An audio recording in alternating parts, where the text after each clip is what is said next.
Hello, everybody, and welcome back live to Memorial Stadium, our fifth and final game of our second annual Back the Blue fundraiser.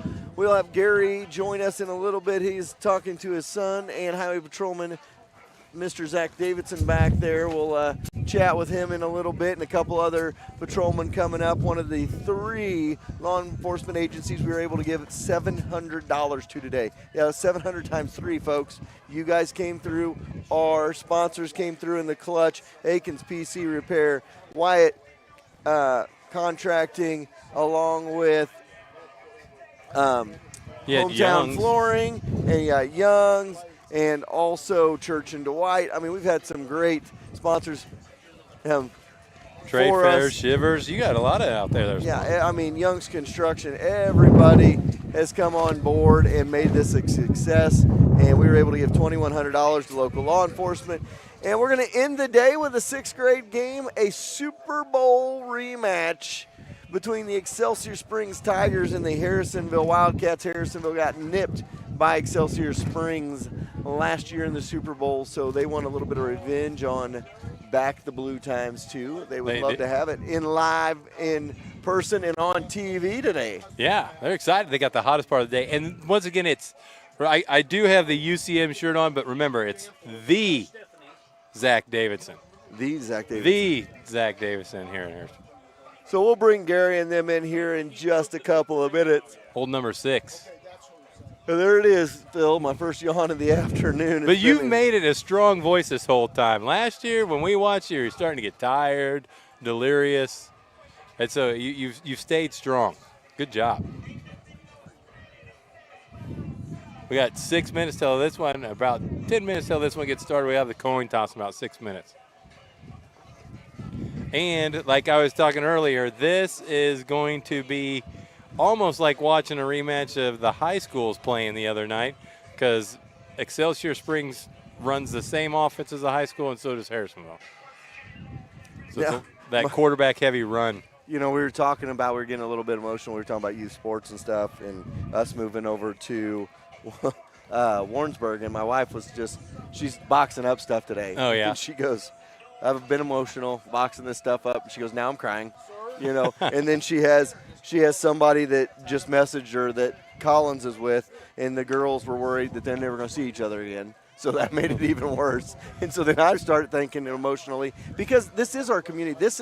We've built a family here. Yeah. So this is our community. This is our town. It's not like we're going, to another state. Yeah. We're going to be about 45, 50 minutes away. We're going to be back for things. But that stuff doesn't exist when you're far enough away. When I went and just changed jobs, that's literally not even 20 miles away. Would you have to move down there? It's so far away.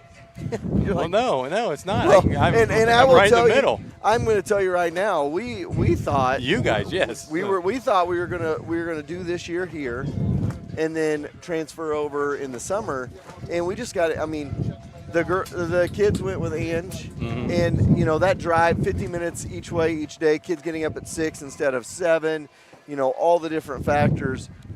We didn't really have a choice in the matter. Like, it was rough on everybody. The kids, Ange is trying to work after school. You know what it's like to be an admin. Especially in your first year. Yeah. It's a lot of stuff that gets you're sitting there and you start, getting to work, and the kids are there with her. Well, I'm over in Chilhowie. So then I get done. I don't get done until 4 or after, and then I head home. Well, then there's nights they're not getting home till 7:30 because she was trying to get some work done. Yeah. And it just wasn't in the cards that we'd be able to stay here. Plus, I'm going to be real honest, the Prince Whipple Schoolhouse has been great for us, but it's a 2-bedroom, 2-bath house, and we've got 4 of us, 5 when we have Chase down there. We've done it, outgrown it, and that's why it's taken us multiple weeks to move out, because we have so much stuff in that house. And that's that thing you think about. Is like, you've done so much, like we're talking about sponsorships and stuff. You guys have done so much in this community being around here, even though she's worked in Holden for that time. Being around, you guys have done so much. So it's great for you to be able to take that opportunity. She deserved that position, so it's awesome to see it, talking to people and seeing her at our principals meeting. She's excited, and she's always excited. You know how she is. Absolutely. She's always excited, but it was good to see her down at our first meeting and watch her really grow is what she's doing, and loving to do what she's doing. And she's just, she doesn't she's so good at what she does, and I'll toot her horn and sound like an arrogant husband, but she's so good at what she does, and she's been ready for a long time to have her own building, and she's always worried that she hasn't been ready. I mean, just her relationship building and everything that she's done is just it's been awesome to watch her this year and watch that staff come together, and she's outstanding at what she does. You know, she's had good figures in her life. Obviously, her dad for several years being a administrator as well, and she understands what's going on. Well, and at Holden too, they both had a great relationship. Yes. Worked well there. Well, so. and they're having that assistant would be fun too, because well, doing this job by yourself is really hard. Oh, right. Well, and she got really lucky situation because the way that Warrensburg had been doing it is they shared an assistant, and they'd gotten big enough. They're like, no, we're going to put an assistant at every single building. So this is the first year that they have a straight-up assistant. But you've got extra hours the first year. You're going to, because you're putting things into place. So, we would have loved to stay, and we're not, like I said, we're not going away. I mean, we've got too many ties. We basically have another set of parents live here. Yeah. So it isn't like we're going far away, and I hate when Ange and Brenda are going to have to come to that. She's already upset today. She said she was at home crying, and I understand that. And it's good. But it makes it an adventure and fun now. Oh, it is for sure. And I mean, if you guys get really sad and you want some home, I can send some. I know somebody that could use a home cooked meal every once in a while. I could send. You better get a lot of food, but I can send him over your way. Hey, yeah. Let me know if you have an extra room too. That'll cut down some of this room and board I'm paying down there. Well, that's one of the great things too. You got Brody over there, and I ran into Colin Carruthers the other day when we were at the UCM Pitt State game to go. I'm glad I got to go to that game because Morgan ended up getting injured. I got to see him play in that game, and that's what I told those boys too. I mean, college boys are gonna be college boys. Yeah. And I said, guys, if you ever get in a bind, call me. Yeah. I'm in town. So that's good that I can kind of, still be big brother to those boys as well. So it's going to be fun, and like you said, we're not far away. And heck, I'll probably see Phil more now. Yeah. Phil will be over on Saturday. Hey, you want to let's go play golf, or want to grab some lunch? Boy, yeah. Jennifer went down and had golf and had lunch with Brody yesterday and did some stuff with him because she had worked and had enough hours so she could take off a little early. So she went down there and they went to the golf course and ate. And I was like, are you kidding me? I haven't been to look at that golf course in 20-some years. Well, apparently it is a phenomenal course now. They've done a lot of work to it. So I just saw the pictures. It's beautiful. I may have to become a member out there. Yeah. Go with the membership out there. I got to find a golf cart first, though, because that's part of the expensive membership. I saw somebody selling a blue one the other day. I did too. I don't know if you can pull that off down there. They might have to. Well, especially not only the fact that you guys are going to live in Warrensburg. There's so much red and black. Well, and Jerry also, he was giving me a hard time because we were at the Warrensburg game. We had, when are you going to start helping us out a little bit? And Jerry's like, no, you're not taking it. So. And, like I said, we've talked about, too, next year's a wild year for me. It's what do I do? Do I call the football games? But I'm also going to have a junior in high school. A good chance he's starting varsity next year, and I don't want to miss out on that either. And it's hard. That's what I kind of told. I used to help out with Kevin and them, in the booth. And as soon as Brody got on the field, I can't focus on anything else. I focus on what he's doing. I mean, he wished I probably would. Well, and that's the thing. I'd love to go up and call, Chase's games, but then I don't get to watch him play because there's so much stuff you miss as a play-by-play caller because you are calling the game. Yeah, and in this game, Harrisonville's receiving the kick to start off. It's a great kick and finally had to jump on it. Good heads-up play, though. A lot of times at the youth level, you don't see that. Try to run it, try to pick it up, but Excelsior Springs got some good size. We'll get our highway patrolman in here in a few minutes. Gary says 5 minutes. No, I said we will get them in here in a few minutes. So we'll talk to the highway patrol as well, or as Gary calls them, the patrol. The patrol. And so here we go. See, Gary and I think alike. I went with the Zach Davidson. Now he's going with the Ohio State. See, we have the same thought. We have the same thought process. And then I'm really embarrassed because you guys are getting a better camera shots now. And here we go. Right up they try to go and bounce to the outside. Well, they're getting the better camera angles and camera shots now, and what makes me feel bad is Tucker's doing it with an Xbox controller. And I couldn't even make it that great with my just moving it side to side. I don't know if that was that Crook with the run or not there. I think Crook is at quarterback. And then they're running that different style. They're running kind of like the high school, so they're going to go. They got the 2 back sets and your up backs. And there's a direct snap to the Cats and a good run. And that's Torres. Eli Torres. Great kid, quiet kid, and he's just a great kid, very good athlete. So Torres with the run. And interesting fact, he's got the shortest walk to practice. He lives right next to the practice field. Hey, we used to see him last year. He used to come out there when we were practicing. It's a windy afternoon here, and expected when it's October and it's 90 degrees. Might as well throw everything in. Hey, I'm just glad it was. I was worried when we picked October. I was like, you have no idea what it's going to end up like here today. They Crook on the carry. Going to bring up 4th down and 5. Let's tape this bad boy down. I'm taping the 6th grade roster to the 5th grade roster and then taping it to the table. So you're going to get a play from the sideline. Looks like Case Hill bringing the play in. I did like that at Harrisonville the other night. They went back to that old style where the quarterback came over. They gave him the play and ran back in. I haven't seen that for a while. Going to come up to the line. It'll be Torres and Crook in the backfield. I think I like it. That's how we always did it. On 4th down and 5. And it'll be a counter. Good inside. Counter play. Cats going to not quite get there. Up to about the 34-yard line. See where they spot it. It's close because I don't think it's directly on the 35.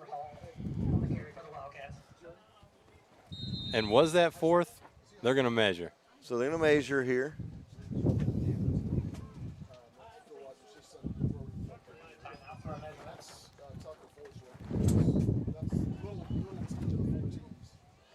He's not little. I'm actually the biggest one. Biggest one, but the youngest one. I think my wife's trying to make me cry during this game. I told her, I can't even read. I can't read it out loud because I'll start crying. But, she was talking about what that house is. And it's just like, I was like, okay, stop. Yeah. Well, and she was there before even you Yeah, got. she's been 15 years for Yeah. her. So that's where you know that you're getting old because you're watching. You see that her first roommates married, all that stuff, all those people that have those ties, and all the ties that she has. So they didn't get the first, so it's 1st down Excelsior. So they must have just been short.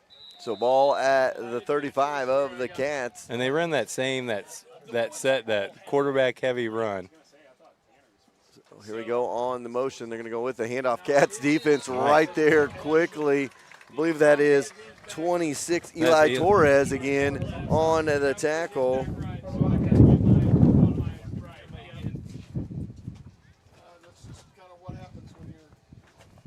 Yeah, this team's coached well. They do a great job. So, and they got that step up that Josh is helping out with the middle school as well. So that's good for them as they get moving older.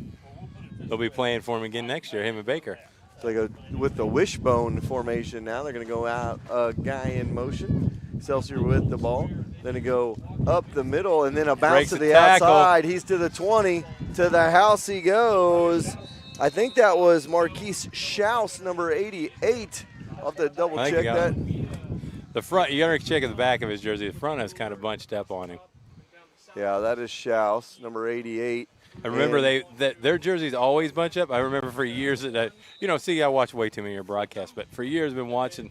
I could tell when the jerseys don't work, and I know Excelsior's is one of those that it's hard to read their jerseys. Well, and people, when they design jerseys, they don't think about the broadcaster Yeah. in mind. I love when Harrisonville wears those blue with the white numbers. I'm like, Yeah. I can see the numbers. But also, I'm getting older at my old age. I used to be able to, heck, when I called the 07 state championship game in the Dome, I didn't need binoculars. I could see the numbers from where I was at. Now Ball on I'm the ground.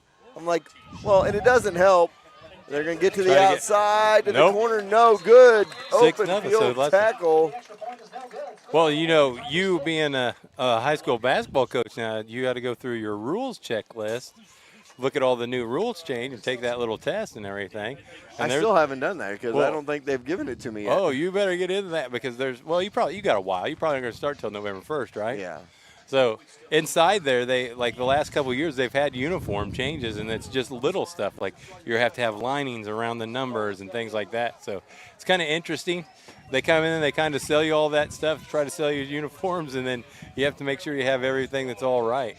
Well, I mean, there for a while it was you'd get a white jersey with a white number with a gray outline. Yeah. Like, what are you doing? And I think it was more for the officials too, because officials, if they're calling a foul, want to know that they're getting the right number. So here we go. It's a 6-0 game, and here's the kick. Taken and over the head of Torres. He's going to pick it up from his own 15. Going to pick up a block. Well, I thought he was going to pick up a block. Now he's up to the got 25 to the 30, tripped up. up at about the 33, far side of the field. It'll be 1st and 10 for the Cats from their own 33. So now, we talked about it. We talked about it with Gary with the deferment. Well, Cats got the ball first, so now they're in a hole, down 6-0 already, and now they're chasing points for the majority of this ball game. Unless they did the Bill Belichick, which never works, and they decided to Go for it on 4th down and Yeah. 4. Yeah. Come up with What was that one time? He deferred, and then in the second half he said they'd kick. Yeah. So they bunch it up there. Again, that two backs in the backfield set.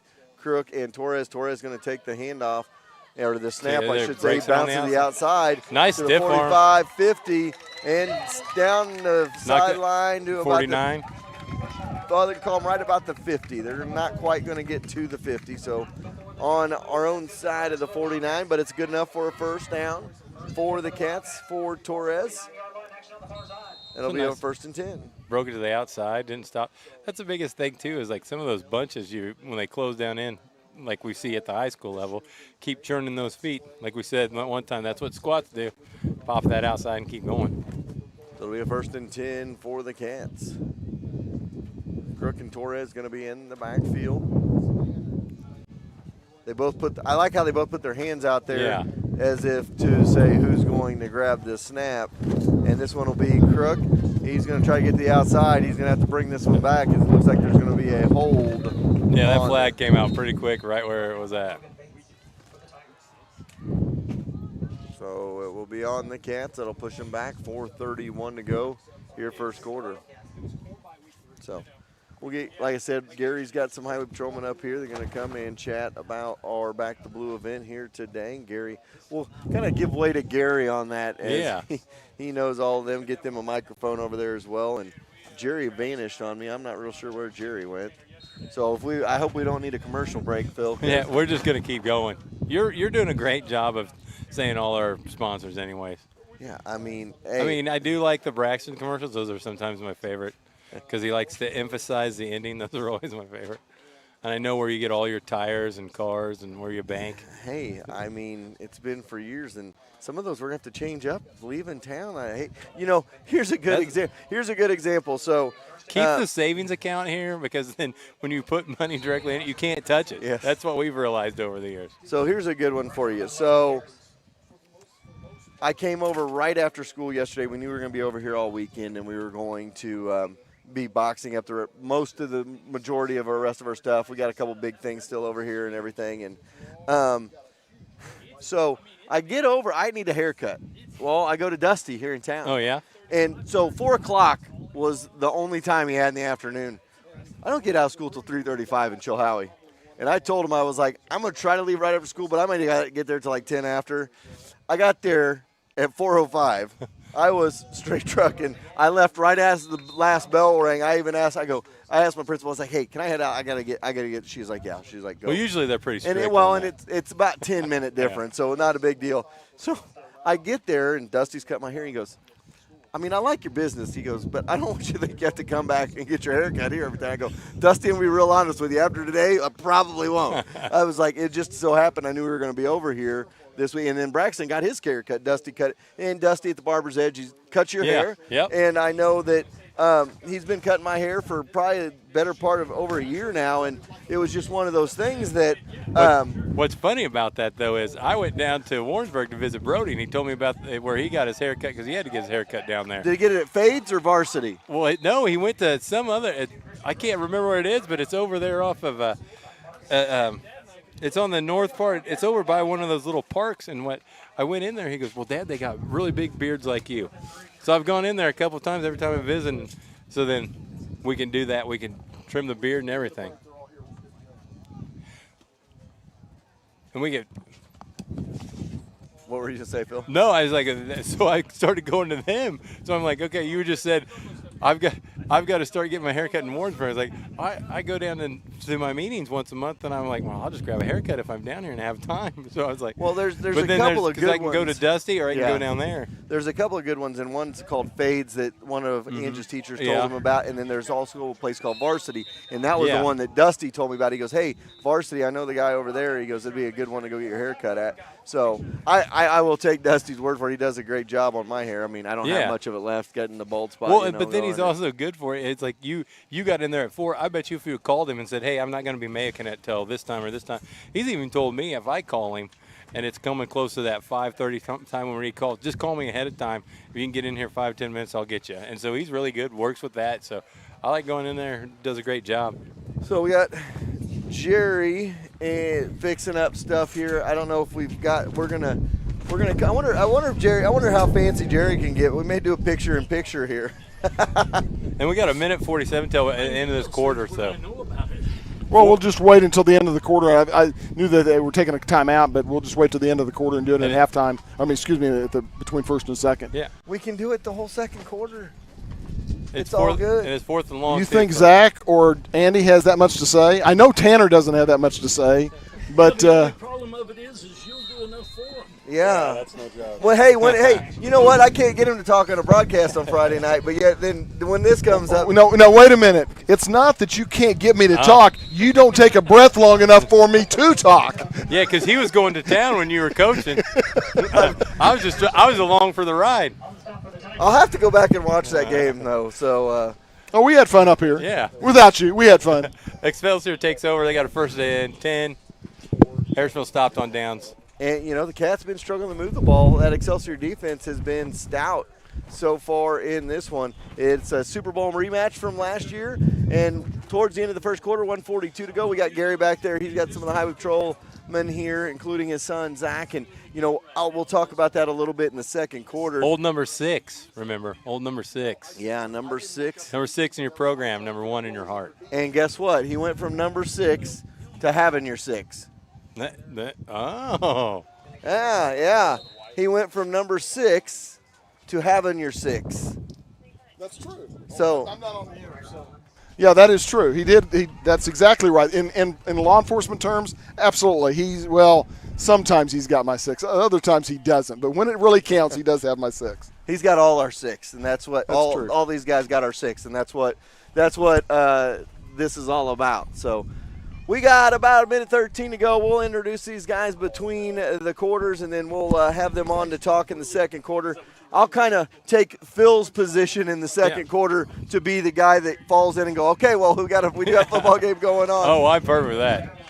Hey, we got a second. Oh, man, they got wrapped up. But there's a flag, so I don't know if we're going to get a hold, so that stops our clock at 52 seconds. May have a hold on that outside. So we'll see what they call. It was a 2nd and 5. Cabbage patch? Was that the call? That's what it looked like he did. Doing the Cabbage Patch dancing out there. 52.5 seconds to go in this one. Okay, so illegal motion. I say in this one, I should say in the first quarter. Gonna wind things up here. The clock rolls. 6-0 Excelsior. Cats need to stop here. You definitely don't want to be chasing points knowing Excelsior is going to get the ball at the half. Official timeout. I wonder if he's bleeding. He's either bleeding or it was definitely an equipment issue. One of the two. Hate to say that, though. That is the same formation they ran when they got him around the outside. And you know what? I like seeing them spread out a little bit more because at the varsity level, I was getting so frustrated. I was like, guys, here, spread it out a little bit. They were in so tight on that one side, and now we got a whistle. They'll call a timeout. They're just tormenting you, Gary. They're just making you guys. They are. They're keeping them around just a little bit longer each time. I hope nothing goes haywire out in the county right now. These guys are going to have to take off on I was going to say that's the bad thing about it is because obviously Tanner was on a call whenever we were going to try to get him all in here because things were running a little bit early, and so you don't dictate when you want to be doing something. It's a lot of times it's the public that are dictating that, whether it be an accident or actually Tanner just got back from a motorist assist helping a woman by Belton area somewhere or Raymore area. You also got to remember we are in elementary, so we could have the same. We're all over too with our kids. There could have been an accident in kindergarten. Could have been somebody a different type of accident. Yeah, especially kindergarten. A wreck, 2 fifth graders at playground.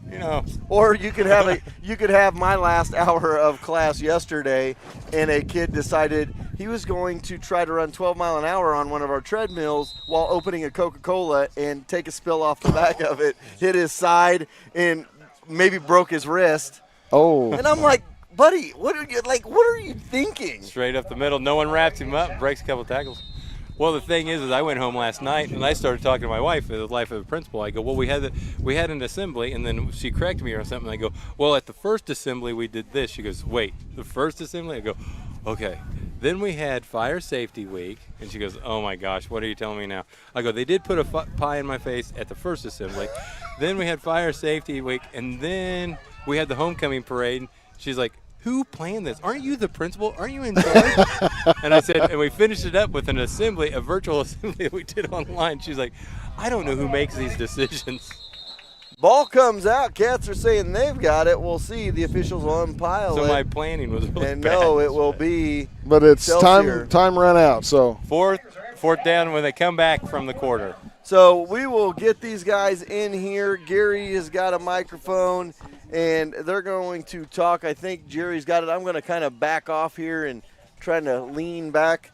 Phil, I was going to go that way. No, you got to stay here. You can stay. So earlier this morning, we were able to give 2 checks, one to the Cass County Sheriff's Office for their Tan Santa, and the second check went to Harrisonville Police Department for their Shop with a Cop program.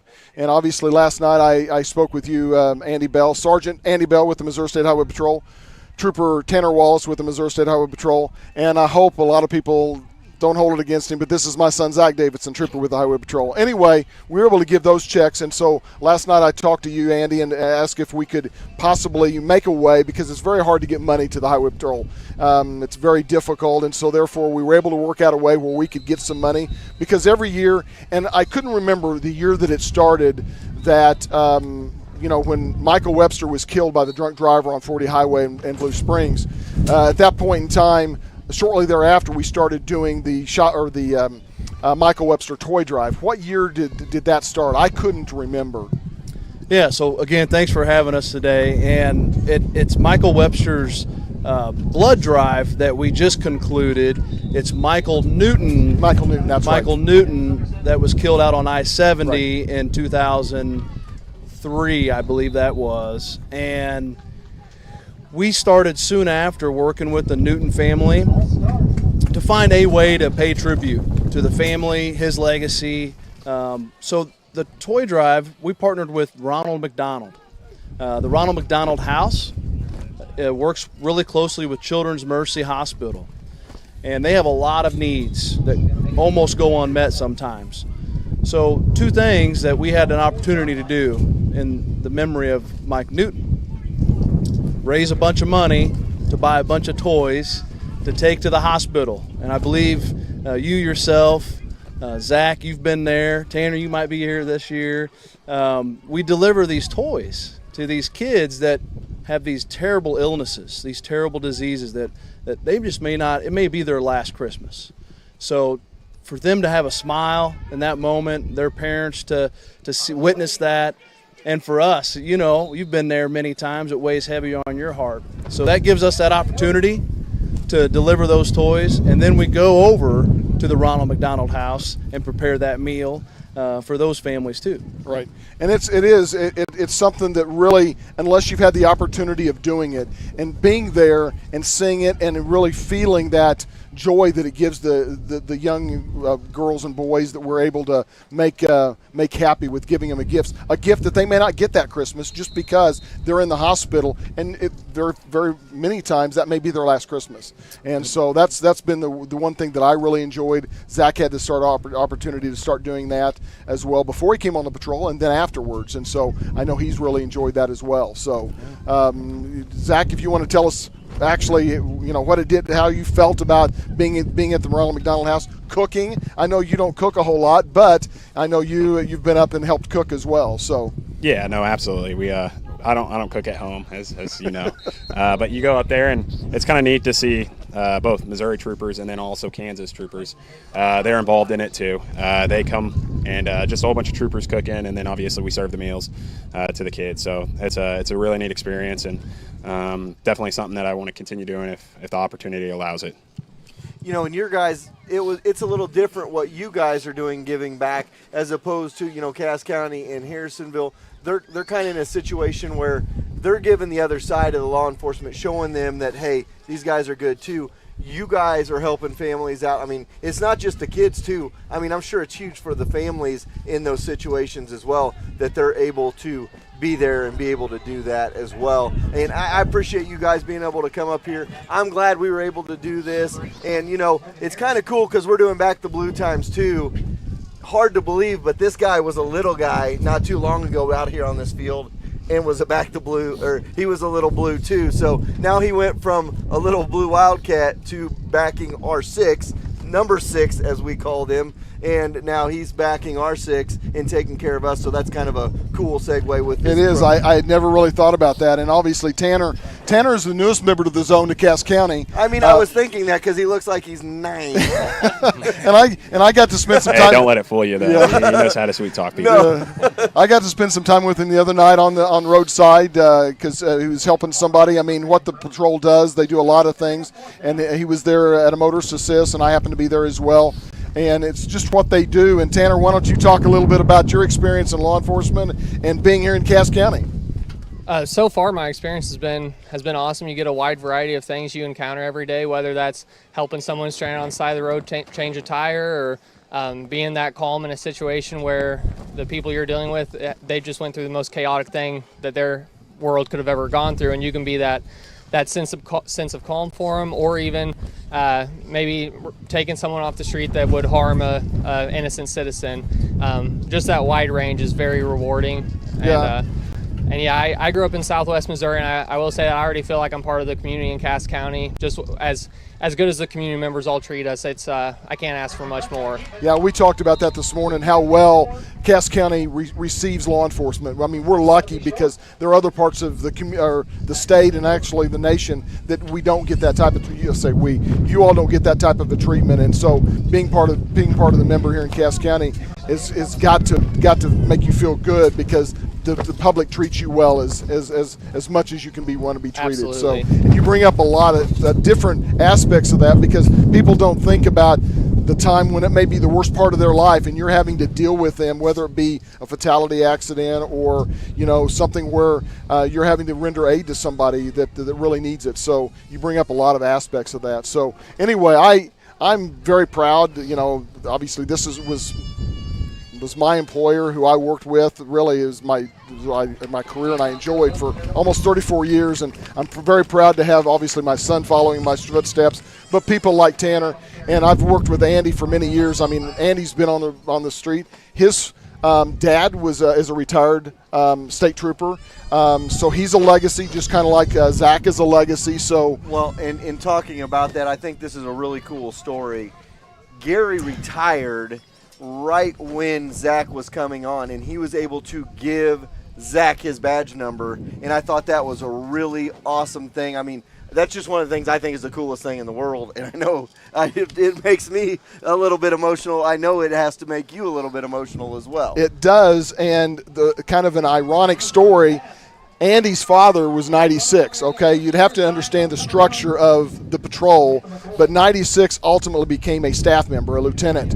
And so therefore he couldn't have 96, so they added a 0, and now Andy is 960. So, I mean, I'm thinking about it sends chills up my back, because to be able to have our sons, and obviously Andy's dad, be able to have Andy come on the patrol and follow them in their footsteps is very, very humbling and rewarding. And, as far as that goes, I mean, obviously Zach's mom is, 30-year law enforcement as well. So I don't know if he had a choice other than to come into law enforcement. But very proud of, obviously, my wife and what she accomplished. Very proud of my son. But more importantly, very proud of the organization, the Missouri State Highway Patrol, and obviously those members that present to them well. Well, and you talked about, putting a voice with them in the community and all of that. And he feels like that, you're part of the community here.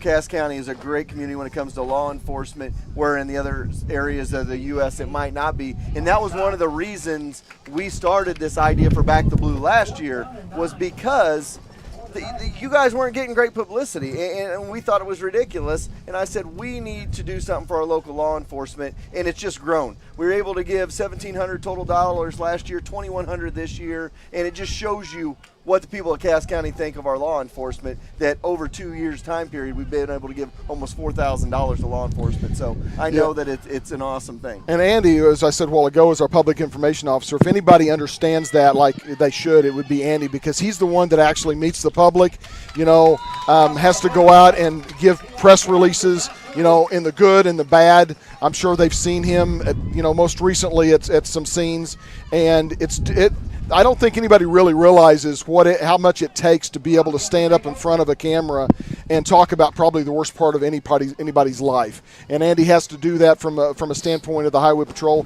He represents us very well, and I'm very proud that he does that, because it takes a special person to be able to do that. So for all of you, thank you so very much for what you do. And I wish you the best of health and much safety as I end up any email or any text I give you to somebody. I always tell them to be safe. And I mean that today as well. So thank you so very much. Glad we could give you the money to be able to take, towards the toy drive. And best of luck and be safe. Yeah. You guys, push in tight and look this way, and let me get this real quick. You notice anything interesting though when they were going through this? If you looked at, we understand that people that take care. We have people out there that take care of each other. If you watch these three gentlemen here while they were talking, Sergeant Bell grabbed this to make sure that it wasn't fun. He's always trying. But it's those little things you don't think about. You notice that it's innate that they're going to care about and take care of people, like Gary taping it, then putting them together. Just those little things. You don't think it was anything big that you did, but it's noticeable. Like, I'm going to make sure that these people are safe. I'm going to hold it. It's just unbelievable. Well, and here's my question. I'm kind of wondering how Gary was a highway patrolman, because all these guys are like 6'4", and Gary's here at 5'10". Well, he's retired. So, he's shrunk. I shrunk. Well, he looks a lot taller too with the hat on, I'm sure. I don't. I know how tall you are. I watched you. Yeah. I don't think he stopped growing, and I don't know. I haven't known Tanner that long, maybe a year. I've known Andy for many, many years and stuff. I don't think he stopped growing, but I think as you get older, you shrink. So I was actually, this height at one point in time. But no, but I was sitting here watching, and you just see that, and they're just both big kids. I mean, they're always going to be kids. He's especially always going to be a kid to me. So. Well, when Andy's dad came on the patrol, there was a height and weight limit, and it was between 5'10" and 6'2". You couldn't be over 6'2". That would have opted Zach out. It would have opted him out. You're probably okay with that. But it was between 5'10" and 6'2". Then they reverted down to 5'8" and 6'2". And then did you squeeze in? I didn't. That was a long time ago. That wasn't when I came on. This is why we're doing this, is so we can get up here and give the public also another side of law enforcement too, as we talked about with the others today. Sometimes that stereotype is, they can't have fun and they can't do anything. That's why we're up here having a good time today. There is a football game going on, still 6-0, and we got a battle between the 40s right now. Harrisonville's got it 3rd and 6 from the. But we're still all Americans. I mean, we're still all member of the public. We put our pants on the same way, and so that is what is nice about being able to have all 3 groups and any law enforcement we can up here to let them know that we are just people just like everybody else. We have a certain job to do. Sometimes it's not the most popular job to do, but we have a job to do that we have to do, and I mean that somebody has to do it. So I'm very proud, and that's about all I can say. Yeah, don't get him started because he will. I will. Well, one of us is eventually going to cry on the air today because my wife just texted me and she was like, "I'm a hot mess." She's boxing up stuff. We're moving over to Warrensburg, and she goes, this house to us is this and this and this. I go, stop. I was like, I'm going to start crying. But she goes, I'm a hot mess right now. She's bawling because she's boxing up. I mean, we've lived in this house for 15 years and built a family there. So moving out of it's kind of emotional. So she's a hot mess. Then we get you talking about law enforcement. We're all going to be a hot mess. And I really appreciate you guys coming up. I know taking time out of your busy schedules, and you guys got to get back on the road, and it's a busy day for you guys, I'm sure. Zach's probably sitting there going, "Hey, I'm missing cars going down 49 right now." Well, he got to come on early today, so he'll get to go home early, a little bit earlier tonight, hopefully. So things work out. So, guys, thank you very much. Missouri State Highway Patrol Sergeant Andy Bell, Trooper Andy Wallace, and Trooper Zach Davidson. Thank you very much, guys. Appreciate it. Thank you very much, guys. Be safe. We'll let Gary talk to them for a couple minutes. We'll turn those 2 mics off. We'll talk a little bit of football. I mean, we were talking. They've actually in the same place. And give Jerry that was pretty shout cool. out. We had us in the background, and there is a open field tackle. That was started by Torres and finished off by the rest of the Wildcats. They're able to come over. I'll tell you what, it's been the Torres and Crook show for the Wildcats, both on offense and defense. Yeah, and the thing is, you look, the second down, we haven't even we've been in the same area the entire time we've been talking. There's nothing been any big. I thought that Harrisonville would get a nice little pass play there, almost got picked off, but, yeah, they're doing a great job. Their defense is stiffened up after that first play. Number 1 on the far side. Excelsior got some size, too. Definitely do. 88 is huge. So we got a second down and about 13. 2:15 to go. And, Excelsior, they're like, hey, we're going to run as much clock as we possibly can because we get the ball at half. And they're going to pitch it back. And that is going to be 88 with the run. And he's going to be towards the end zone for another score. That's the thing that's different with youth football. That, like, on a Friday night, I don't think with the fans you can hear that same. That coach saw that he had that side of the field was open, and he was yelling. Let's go this way. Let's go this way. And that was Schaus with another touchdown. He's got 2 today, and, you said, look at the size. I mean, he is tall and lanky. And I'm sorry, you get a tall, lanky kid, it doesn't matter how fast he is. He gets to the outside, and guess what? His strides are about 3 times the size of everybody else's. Exactly. And Crook tried to get that corner over there, and they just couldn't get there in time. They were kind of out of position a little bit. So that kind of puts the Cats in a bind. We're calling it. So Excelsior calling a timeout before they try to kick the point after. Well, I see the T there at the 10, so maybe they're going to try to do something a little bit different. But for the Cats now, you want to try and get a score here before the half because you do not get the ball at half. If you can't score here, there's a chance Excelsior could go up 3 scores on you starting the second half. And I'm sitting here watching this, and like you started talking about, that's a pretty interesting thing, like you were talking about the old Chase Daniels days, Missouri, spreading out those splits, making them extra long. Now, we did that a few times. We made those splits wide in youth football because the majority of the time we're not playing gaps. They're playing head up, or they're playing off the shoulder. So you can widen them out to get a little extra on that hole. And I think people associate if you spread them that you want to throw the ball. You can run a run game. Yeah. And you've seen a lot of colleges do it over the years, and it creates natural running lanes. And you're not going to. And people are like, well, they'll just move into the gaps. No, they can't because then you can go other directions. Push them in. Yeah. You just push them into that gap. You let them do a lot of that stuff. Kick is up. It is no good. Wide left.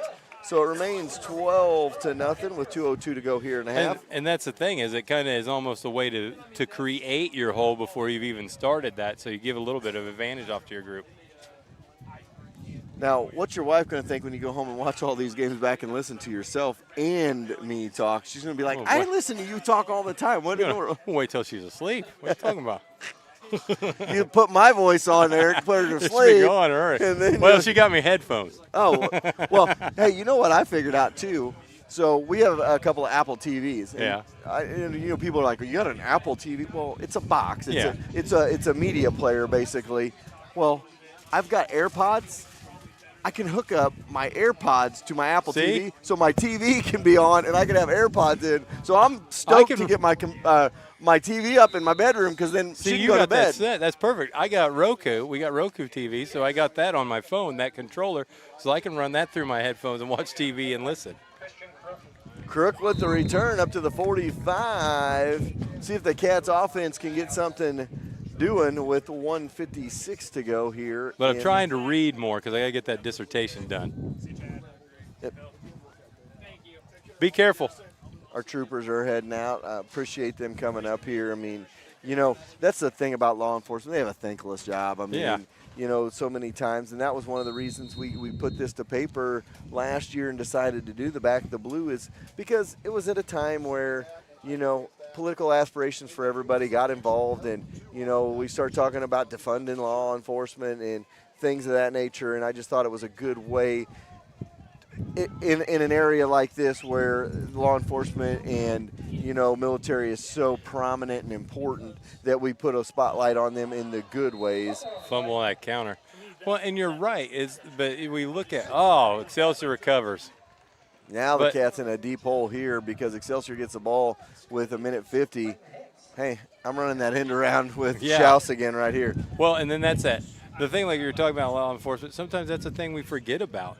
There are, I mean, you know, anything we have in society, a majority of our law enforcement are going to take care of you. And it's like the Mr. Rogers says, if I'm coming, one thing his mom always told him, if there's an emergency, run to the police, because those are the people who are coming in here. You know what I call it? I call it our 10% rule.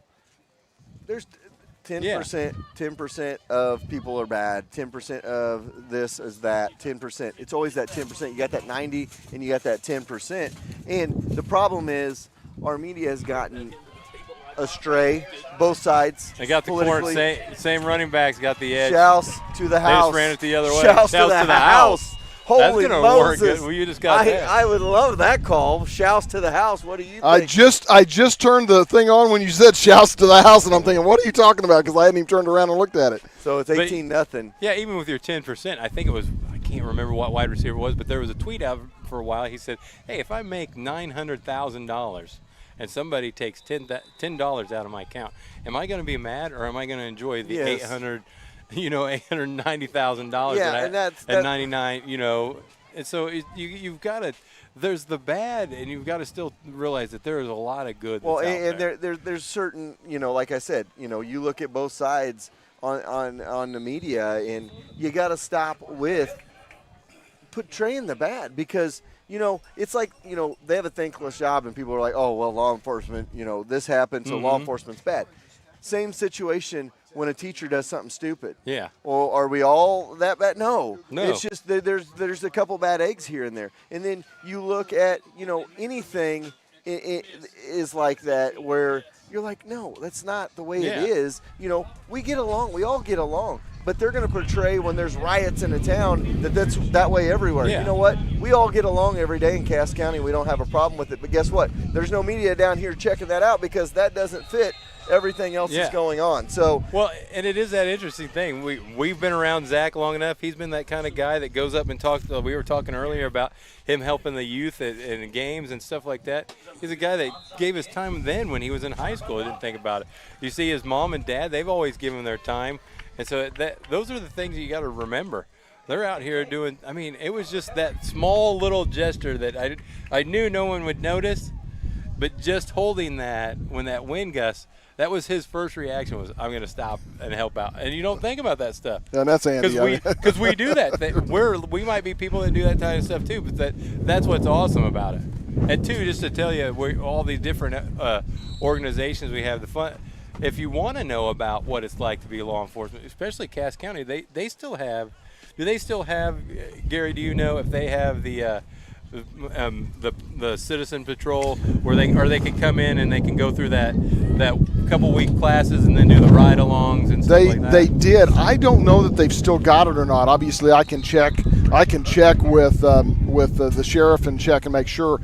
Right now, they're really high on putting together an academy each year to to train law enforcement to get post certified, and then those officers go on out. So I don't know if they're still doing the Citizens Academy or not. They used to, and it was a great thing. That was the one my wife could not stop talking about. She went and did it, and she went on the ride along, and she came to me and she was like, "Do you realize?"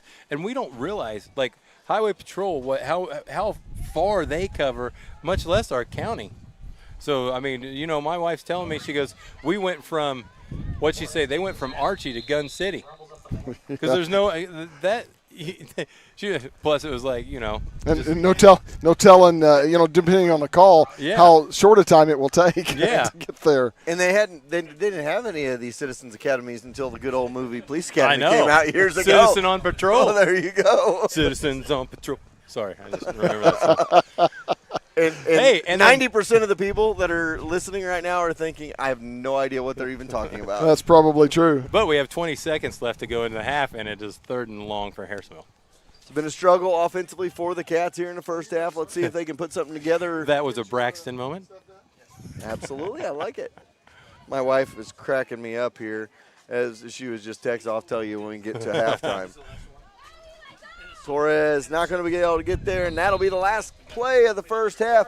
So we're going to take a timeout. We're going to take a break here at halftime. We'll be back with more. Our final game of the day, Back the Blue ×2, coming your way the second half in a few minutes. Hey everyone, Cody here with Aiken's PC Repair, the exclusive computer repair company for 4Ts. Slow computer got you down? We offer virus removal and hardware repair to get you back in action. And with our antivirus software, we can help prevent future infections. Check us out today at 105 East Mechanic Street in historic downtown Harrisonville.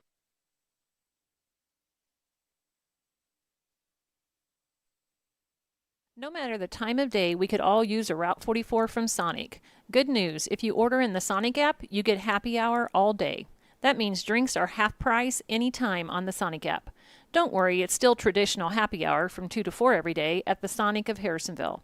So if you need to refuel with a drink, or maybe you need a snack, come see the gang at Sonic and fuel up. When it comes to fast service and reasonable prices, Young's Auto Repair is the place. Whether it is a standard oil change, new brakes, or something major, William and Michelle with Young's Auto Repair will make sure you are back on the road quickly with a little change left in your pocket.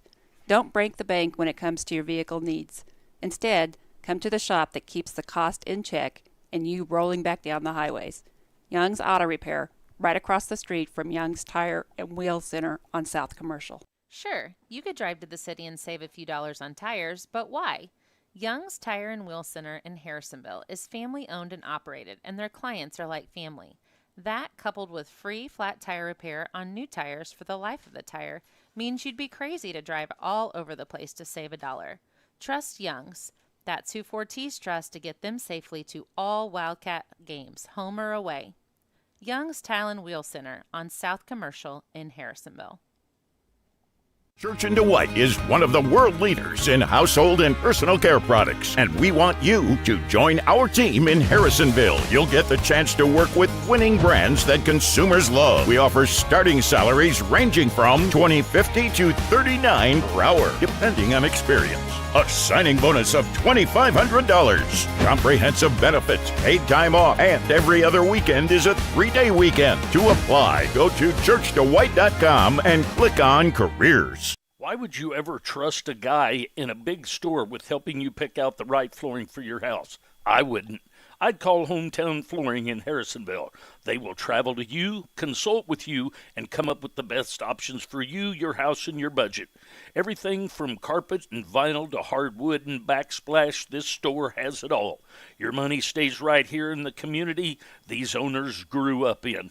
Let the professionals at Hometown Flooring help you create the look you love with products that last. Call them at 816-380-2464 and set up your estimate today. 801 Locust Street, Harrisonville, Missouri, 64701. It's weekend. It is fall. It is the Red Barn Ranch. Matt Moreland and his staff out there have all kinds of fun going on this weekend. The 9th and 10th, Saturday, 10 to 7, and they've got the Baker Brothers from 7 to 10 here this evening. Open mic at 5 p.m. if you want to take a shot at karaoke. You also have the Pumpkin Patch Corn Maze, FC Animal Barn, the Corn Pit. Whatever you got family-wise, they've got a admission. It was only $8, and after 7, it is free. The Red Barn Ranch and Matt Moreland, right a stone's throw from the community center. Just go past the community center on Jefferson Parkway. You'll run into it on the right side of the road as you head out of Harrisonville. Red Barn Ranch, one of the great Harrisonville sponsors. Whether it's a summer cool-down or a winter warm-up, Shivers is there with treats for everyone. All summer long, you can enjoy hundreds of different shaped ice flavors, combinations, or their world-famous Dole Whip. Since the weather is changing, so is the selection at Shivers with several warm treats including delicious homemade waffles. Located in Artisans Corner next to the historic Harrisonville Square, there is sure to be something for everyone. Come see them today. All right, welcome back. Scored the half. Cats trail 18-0 over the Excelsior Springs Tigers. And, you know, this event today has been great. Everybody came together. We were able to break our record from last year. We went from 1,700 to 2,100 to give the local law enforcement, and that's just a testament to our great sponsors. Aikens PC Repair came on as a $500 sponsor, and they've already are a exclusive sponsor on our broadcast on Friday nights. Hometown Flooring, Perry and Linda, they take care of everybody.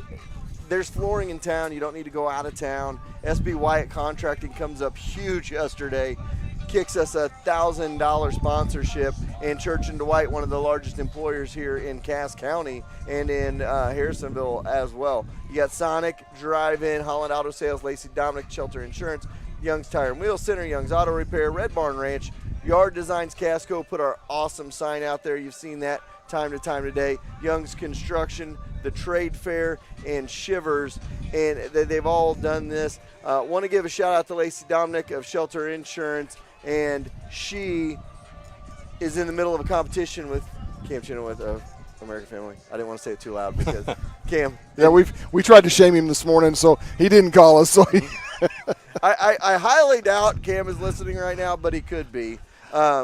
Nevertheless, I'll give him a hard time. But Lacey Dominic, they are doing a competition. Whoever gets the most insurance quotes before the last game of the regular season gets to draw for a prize. It is a Blackstone grill, a Blackstone accessory kit, a branding iron gift card, and Wildcat tumblers. So that is what is awesome. I know we're getting ready to start the second half here as the Cats are going to kick off to Excelsior Springs.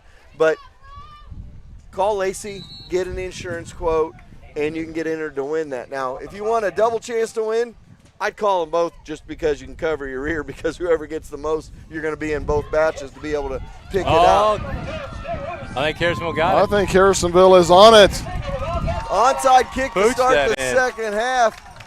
Coach Josh Crook pulling out his inner Fred Bouchard. Start the second half with an onside kick. Now, Fred was notorious for doing it at the beginning of the game as well. Yeah. Or when they're up by 20. Good story. One of the first years they got in the playoffs, they were down at Cassville or somewhere down southwest Missouri, and they did not win the toss, and they had to kick. And Ron was there, and his brother Terry was there with him. We go to the line of scrimmage here. It'll be Torres and Crook in the backfield, 1st and 10 from the 49 of Excelsior. See if this lights a fire under those Wildcats here. And it'll be a snap, and right up the middle. There you go. He's got the break. Crook He got it. He had cut it. back. If he would have cut right back up, he would have had more. He got about 4 on that one, brings up second down and about 6. So Ron looks at his brother and he goes, watch this. He goes, I bet you money Fred Bouchard is going to onside kick. He goes, dude, it's the state quarterfinals. He's not going to onside kick this. What happened? Onside kick, and Harrisonville recovered. Well, the rest of the game was history. Well, and they were thinking the same thing. There ain't no way Bouchard's going to onside kick here. That was one of the things you always love about Fred. You never knew what he was thinking at any given time. He was not one of those coaches that was going to have different things that he did over and over again. He just throws something at you randomly. And there's the fake handoff, and now a run by Crook, and again, Excelsior's defense. That Excelsior's defensive line, and that's where they're getting them. That they can get in that secondary. I think Crook could get loose. He's just not being able to because that line. Christian's making pretty good reads on those holes. He's hitting those holes, and he sees his cut for the next level. But he's getting. I mean, they're just on top of him. Those backers are in there in a hurry. So 6:45 to go here, third quarter. 18-0 our score. Cats trail. Need to get a touchdown here to start this second half, try to force Excelsior into some different things. So Crook and Torres in the backfield on 3rd down and 8. And it'll be a direct snap. They're going to go on the counter. And they got some running lane, but again, cut off. They closes so fast. There was a handoff to Asher Hall, and the defense for Excelsior was able to close. It looked like it was going to be a 7 or 8 yard gain, ends up only being 3 right there for the Cats, brings up 4th down and 6. Well, and that's that thing. What we were saying, that D-line's playing really well, but it leaves open those backers, and they're playing those corners. I mean, their DBs are coming up and making great tackles. Oh, yeah, they are.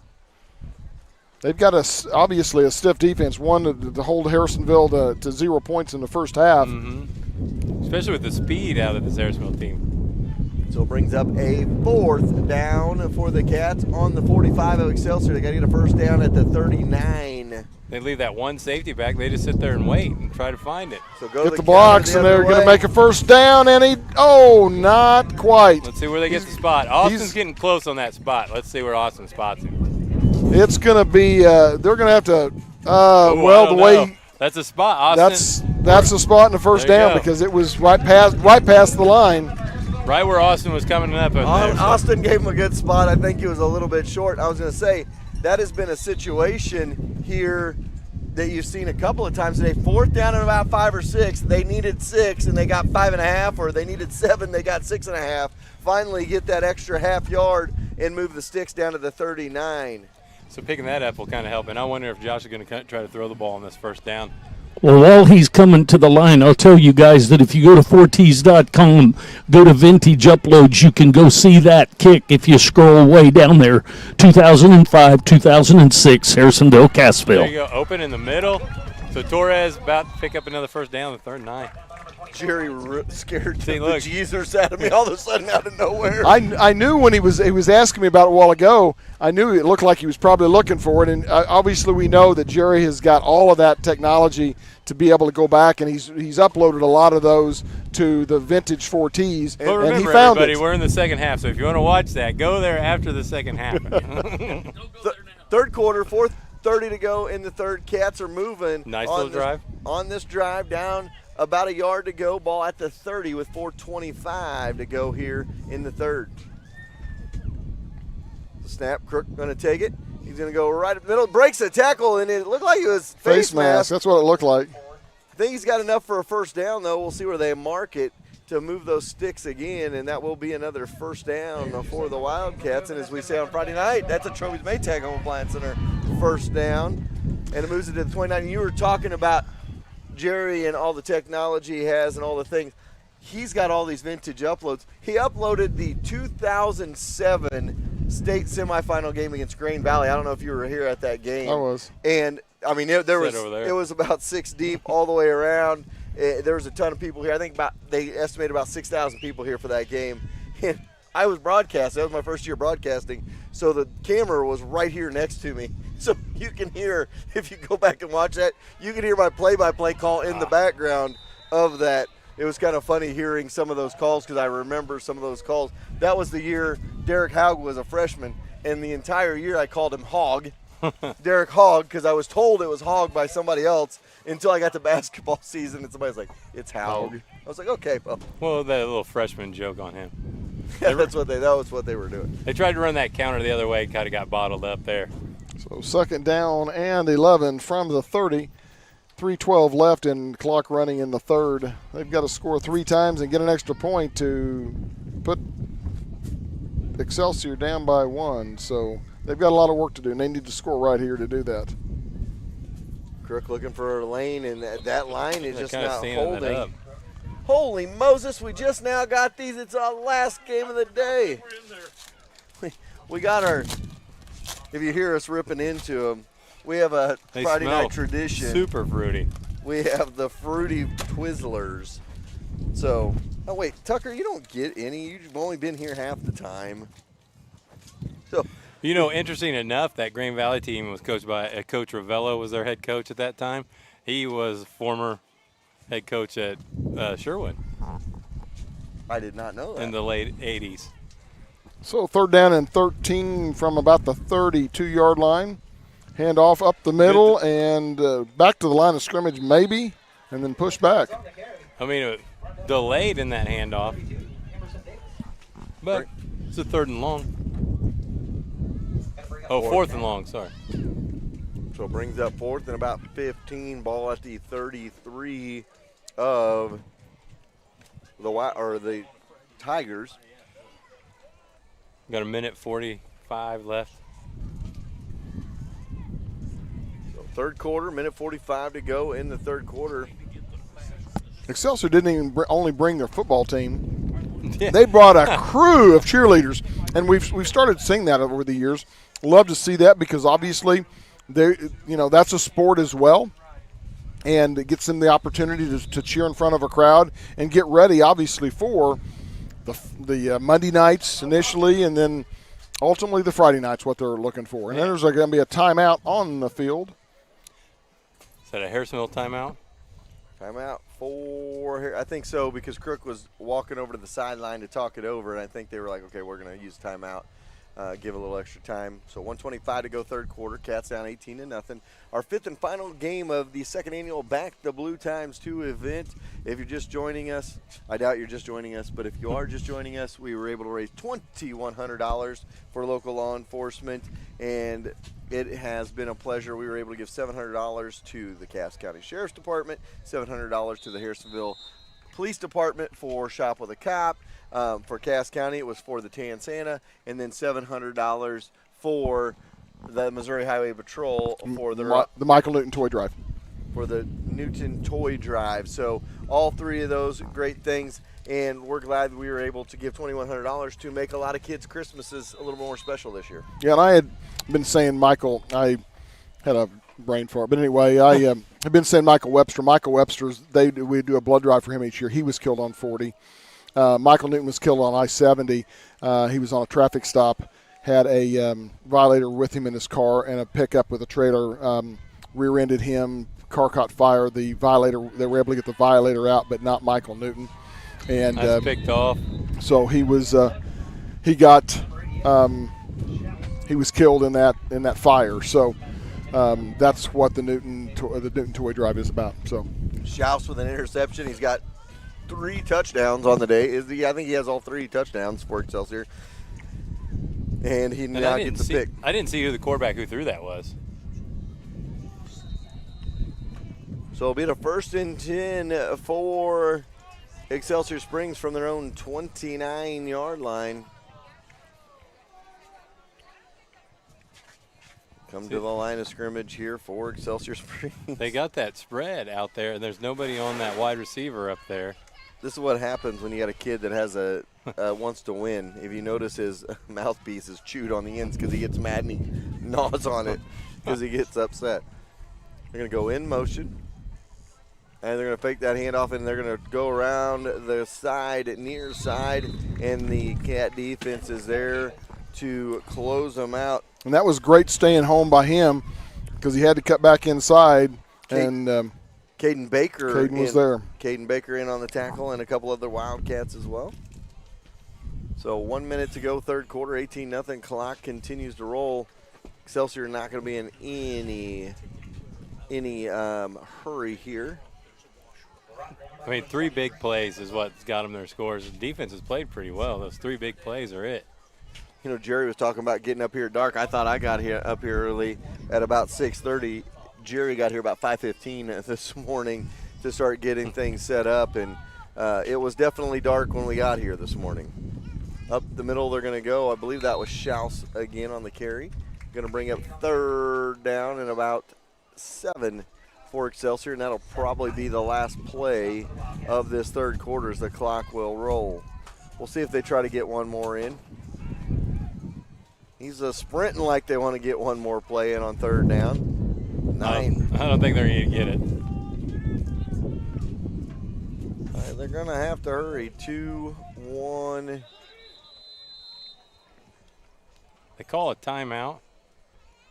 Yeah. I'm just going to say, you're up 18-0. It's third down. Just go into the fourth quarter. You want to start taking time off. I don't know. Did he think it was the fourth quarter or not? I don't know why he would. Josh didn't call Excelsior. They didn't. I don't think they gave him they the didn't give him a timeout. timeout. They called it the quarter. So into the quarter, we will go to the fourth quarter. Cats trail 18-0. We'll be back after this. Whether it's a summer cool down or a winter warm-up, Shivers is there with treats for everyone. All summer long, you can enjoy hundreds of different shaped ice flavors, combinations, or their world-famous Dole Whip. Since the weather is changing, so is the selection at Shivers with several warm treats including delicious homemade waffles. Located in Artisans Corner next to the historic Harrisonville Square, there is sure to be something for everyone. Come see them today.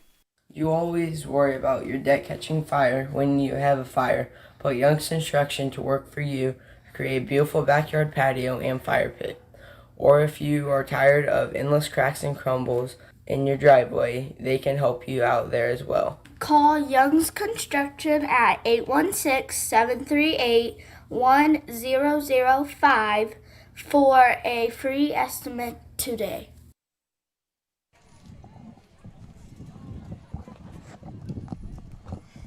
Do you need somebody without Twizzlers in their mouth to start this off? Bill, the only one not eating a Twizzler at this moment. I did get mine done. I was trying to chew them up. Jerry had us on the countdown, and I was like, I got to get done with this in the next 20 seconds. So it'll be Excelsior ball out of the quarter, third down and about 7. Ball to 32, their own 32-yard line. And, of course, you know, a tradition over the years has gotten bigger and bigger and bigger is when it hits October. Everybody's got to have the pink socks for Breast Cancer Awareness Month. And it's really kind of turned into a marketing genius thing with all the different sporting goods companies because they make a lot of extra money off of that. And the one thing that I don't like about that is a lot of them just will sell a pink sock and it doesn't go into anything but their pockets. You know, if you're going to do that, I think all those pink socks, I think 100% of the proceeds should go. And it's like a 2% donation. It's like, come on, guys. But I don't even know. Is it all of it, or is it just certain ones that are listed as? Because, I mean, you know. Like there for a while, Nike was selling the Susan G. Coleman socks, and it was like a 10% of it went to it. We are going to see our second punt for the day, though, too, coming from Excelsior. They punted earlier. So 4th and 3. Watch that up back, too, for Excelsior. They are going to kick it away. High end over end kick, and Crook going to take it at his own 47. Good catch. Yeah, way to field it. Fielded it well. That's a difficult, especially the way it was spinning, that's a difficult catch to make. And it was a short kick, and, you know, so you're already going to have people on you. So you're going to have that traffic if you're not used to catching with somebody bearing down on you. It's going to bring up a 1st and 10 for the Cats from their own 47, 7:21 to go here in the contest. And the Cats trail 18-0. And as a lineman, the only thing you remember listening to coaches yell, elbows together. Nathan. That's all you ever knew. And Nathan Baker comes in with the play. We'll run through after this play here. I want to run down the list of the roster of the 6th graders here.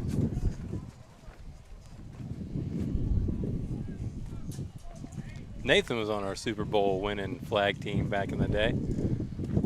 So this time they're going to go up the middle to Eli Torres. Torres. Good read. Good block. Good block by Crook right there to get a few extra yards. Yeah, I mean, he got on the block and he stayed on it, kept pushing.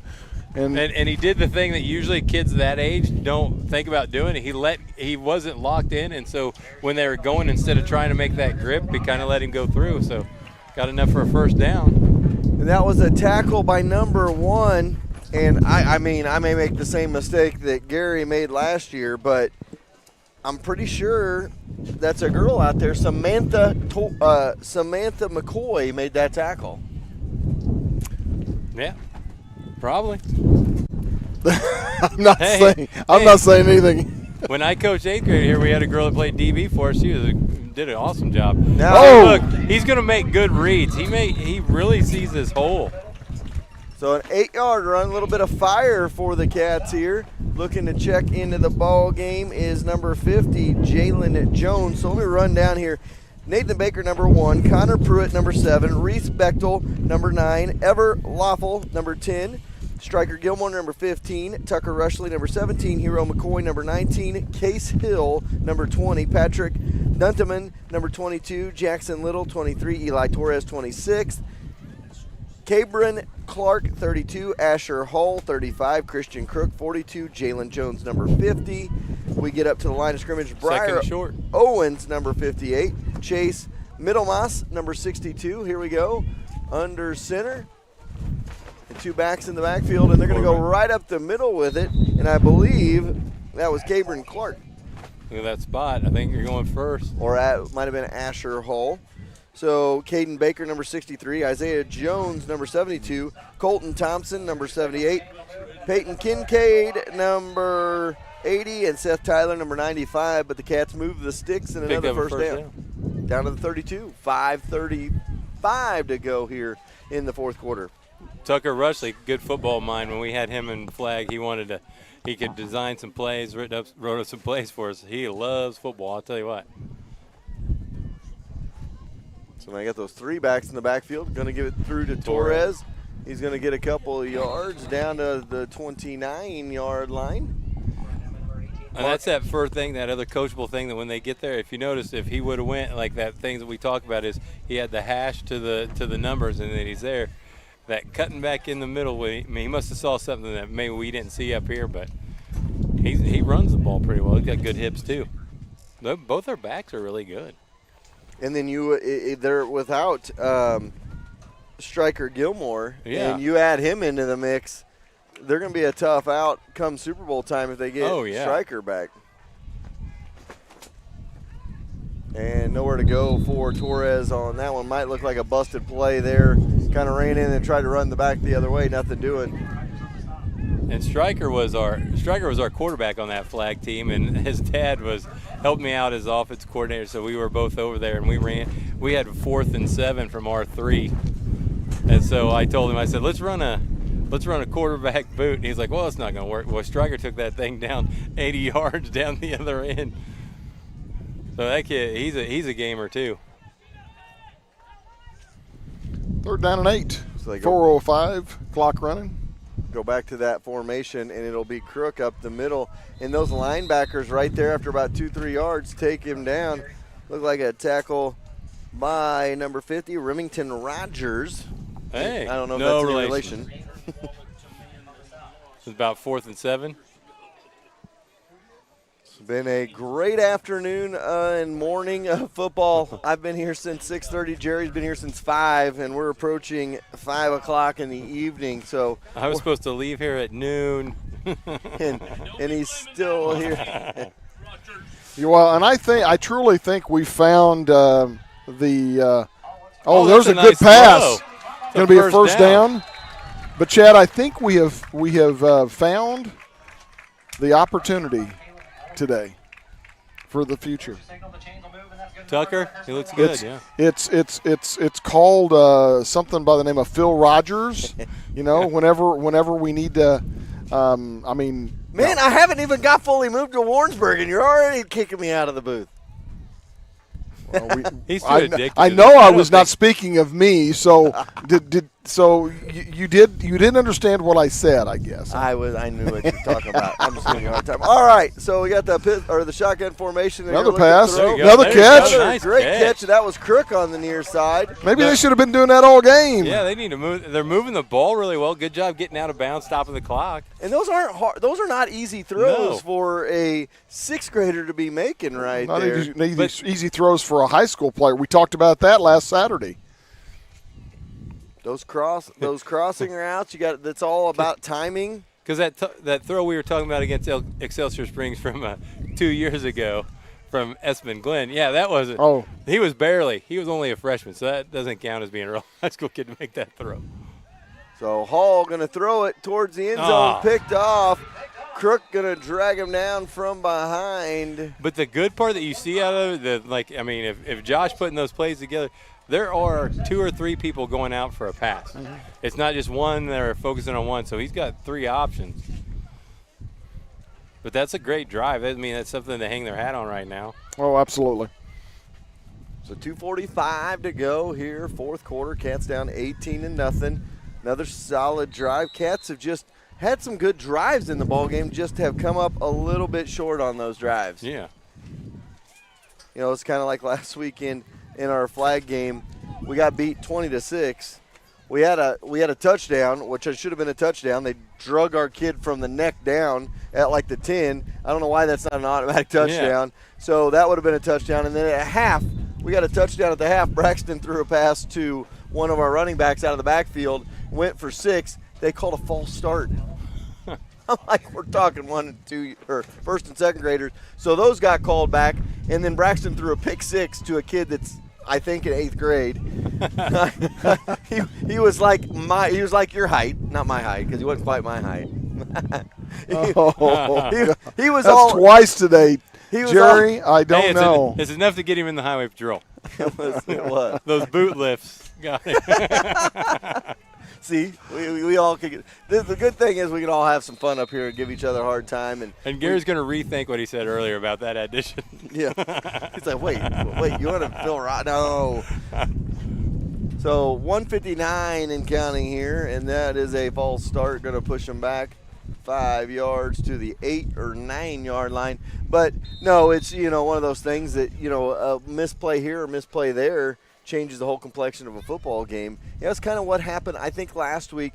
People be like, think I'm crazy, but Harrisonville got beat 56-6 to center. And I really think that whole game spun. Looks like there's going to be a hold, and they're going to go back farther. That whole game spun on that first drive. Harrisonville got it down to the 30-yard line. They punch one in there. That's a totally different ball game the rest of the way. Center's going to change how they're going to play call, and it could have been a shootout. They didn't get in the end zone, and then the ball rolled the other way, and it just went downhill from there. But it's so important. Some plays in a game can be so different. I won't ever forget the 2007 season against, or maybe it was 2008, against Webb City, and we got the interception to start the game, and we go down and we had a 1st and goal at the 3. That was when we would hand the ball off to Zach Blaine, and we went to a pass in the corner of the end zone, and they picked it off, and that game spun the other way. So it's one of those things, you have those ebb and flows of games, and kind of that way for the little Wildcats here, the 6th grade team today. Yeah. Had a couple of shots and just couldn't quite get where they needed to be. And those 3 big plays, 3 big runs, getting around that outside is what got them. Other than that, they played really great defense. They declined that penalty. It was a hold. They declined it and put them at 3rd since they were already at 3rd and long, so now it's 4th. So it's 4th and 8 with 106 and counting in the ball game. It has been a fun afternoon here from Harrisonville, a fun day, I should say. It has not been an afternoon. There are more flags in this last minute and a half than I've seen all day long. Is that too many men?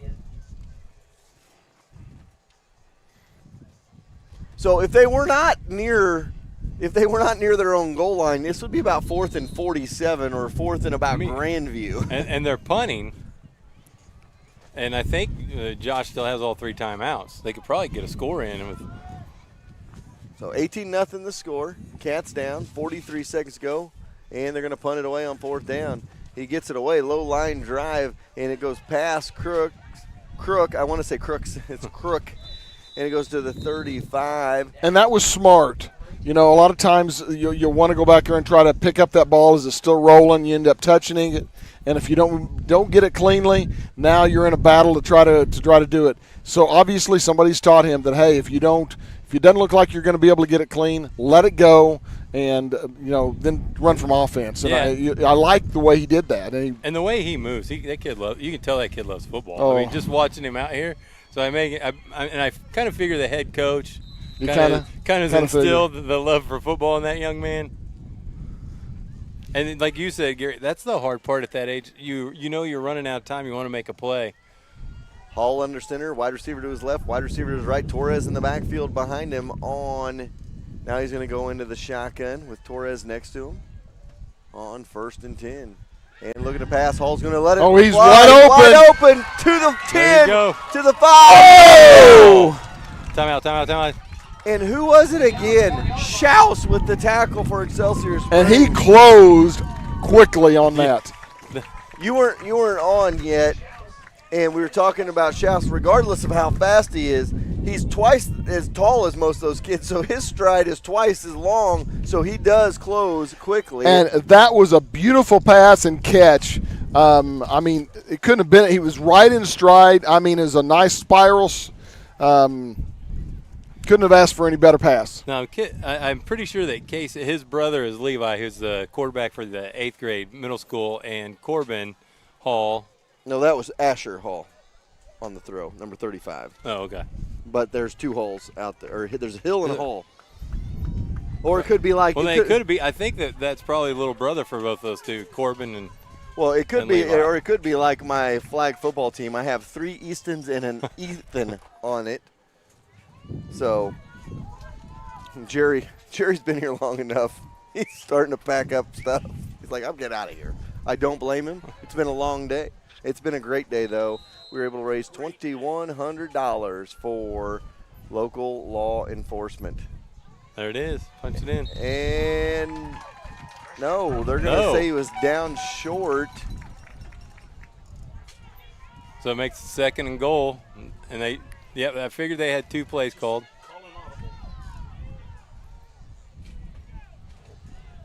And now he's in the end zone. It's like finally. 7.1 seconds to go, and they're going to try to kick an extra point. It's going to be Baker kicking. I mean, Nathan looked pretty good kicking there in practice. He kicked that one. So Nathan Baker to try the extra point. 18-6 is the score.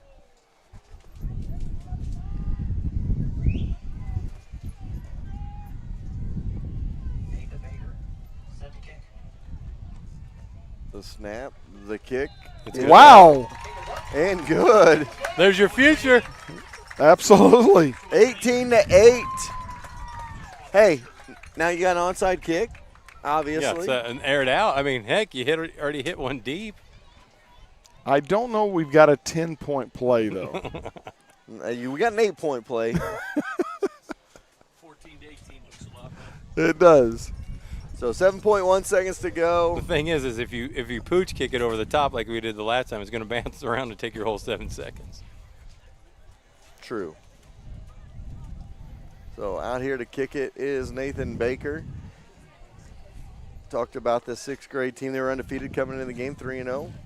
Leave a sour taste in their mouth, and probably a good chance you see this team again in the Super Bowl. Oh, yeah. These 2 teams, and, you get Gilmore back as well. It gives you more weapons on the offensive side of the football. You got Torres and Crook. You got Hall at quarterback, and then you add in Gilmore for that. You get kind of a 4-headed monster going. Yeah. Here comes. They've been solid for the last 3 years. The last few years we practiced next to them. We practiced around them. They got it. Only took a second. Christian Crook right down the side. And I thought he was going to pick it up and run. You were talking about onside kicks. That same game you were talking about against Webb City, we onside kicked and we kicked to Cat Johnson, and he caught it and ran 40 or 60 yards the other way to make another touchdown as well. Phoenix. I'm sorry. But yes, I'm sorry. Cat was my time period. I'm sorry. Well, the fact that you knew that, I didn't even know that. Maddie and Phoenix, both great running backs for Webb City that day. And I got in an argument with a couple Webb City people. Imagine that I was arguing with somebody from another town. But we had talked about, I was like, we score on that first drive, it's a totally different ballgame. They're like, yeah, it's 35-16 instead of 35-8. And I was like, that's not the point. Football changes on possessions, and people don't understand that sometimes. So, nevertheless, 6.4 seconds ago, what does Coach Crook have in his bag of tricks? But it just became a real Harrisonville game because I heard Mike Johnson yell, "Let's go Wildcats." When you hear that, you know it's real. Now, I haven't heard the siren, though. Oh, but the horn's been here. Somebody had the horn. Somebody had the horn, and it's on the end of a drill. Oh, you're talking the Mike Johnson siren call? Yes. That's the best. Here they go. Hall looking. He's going to go for that again. He's got it! He's got it! Can he get there to the 5? To the house? Oh! Well, Jerry said it. Looks a lot better 18 to 14 than 18 to 6 or 8. So, but it clearly opens up what you can do when you get that rematch. Here's an 8-point play. Just a little bit more time. They could have tried one more onside kick. That made it interesting. And there's going to be 2 stories to this game too tonight. Harrisonville, we're going to talk about the almost comeback, and Excelsior is going to go home and go, it wasn't that close. Yeah. They scored 2 touchdowns late. Yeah, so, but, it does open up if they meet rematch again. They kind of know because Josh is taking those notes down.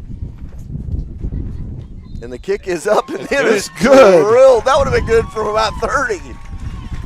So 18-16, the final score. Hey, Gary's excited because he's been wanting a kicker since Morgan. Absolutely. He is on cloud 9 on that one. So you got a few years, you got a kicker coming up. I can't wait. So final score 18-16 in this one. We're going to take a timeout. We're going to be back to wrap up our day from Back the Blue ×2 right after this.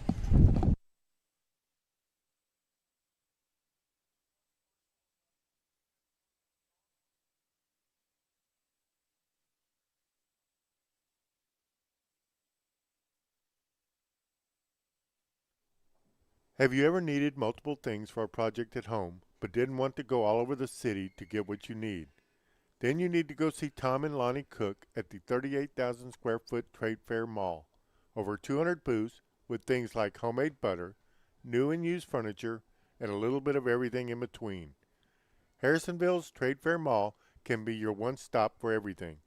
Whether it's your first time to Harrisonville or you've been here for years, the Trade Fair is definitely a see it to believe it place right across the street from Sutherland's.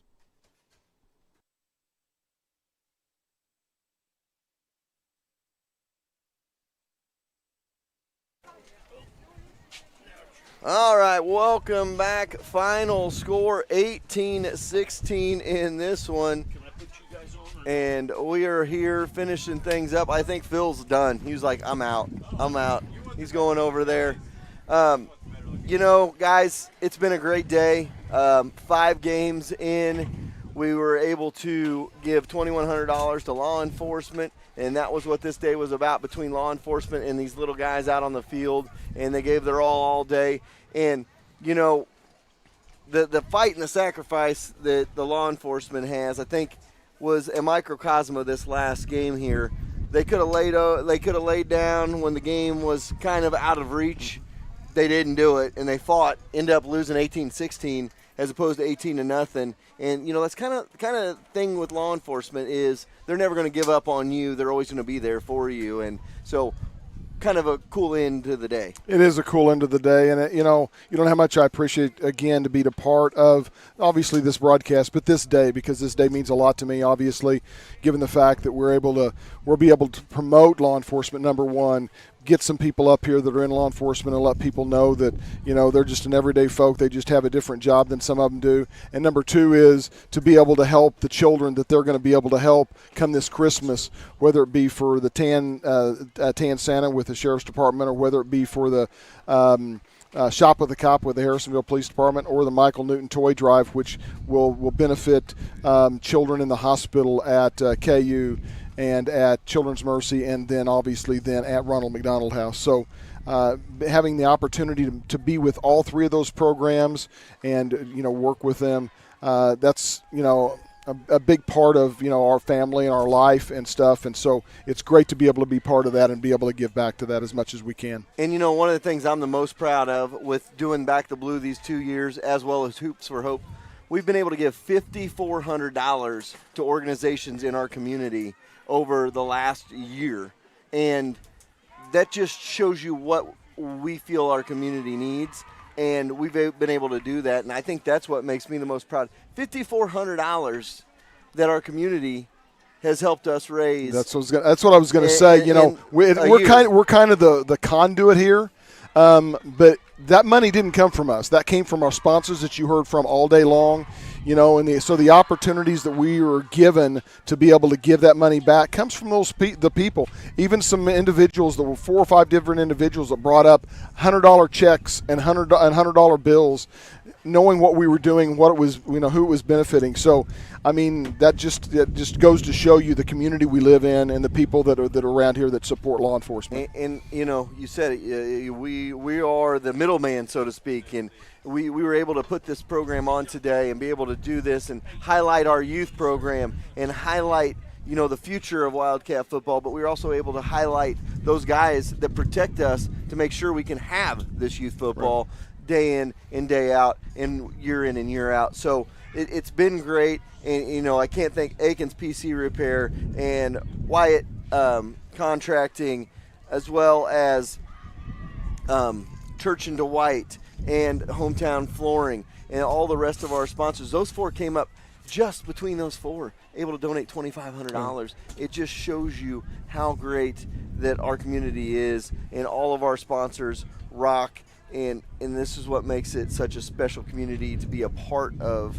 And I just, I'm blown away, especially yesterday, where we were at a point yesterday, and I was like, I don't know where we're going to end up with, and the Hail Mary was caught and ran in for a touchdown, as Phil said earlier, and we were able to blow away what we did last year. We went from 1,700 to 2,100. Now it's, what do we got next year? I mean, it's like, and that's what you want to do. You want to continue to grow, and I think people will start now also in the community being, man, what can we do next year? And more people are going to step up. We had one $500 sponsor this year. We had 3 500s and 1,000 this year. So it shows you the community is getting involved and getting behind it, and we couldn't do it without you, the community, and without you, the fans that are back there watching as well. It'll be exciting to go home after tonight, tomorrow, to get on and look at all these games and see how many views that they've all gotten, because everybody's now got to go home and rewatch this game because they're on